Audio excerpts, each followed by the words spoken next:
I'd love to start with you, Angela. I know that you like to think about 19th century poetry in its larger social context. So we'd love to hear about how poetry was such an important communication tool for people at that time. Okay, well, I fixed on one quote from Mrs. Eddy: "Poetry suited my emotions better than prose." And I was reminded that this is pre-Oprah, but it's even pre-psychoanalysis. It's an era when people are not necessarily comfortable going on and on about their feelings in public.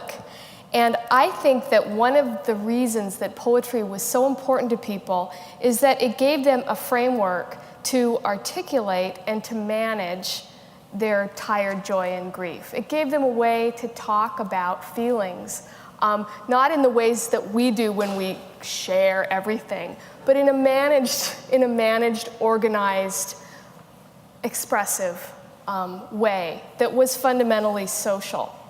And this is, I think, one of the differences between the way poetry is tended to be used in the 21st century and how it was used in the 19th. It was a social medium. People recited poetry to each other.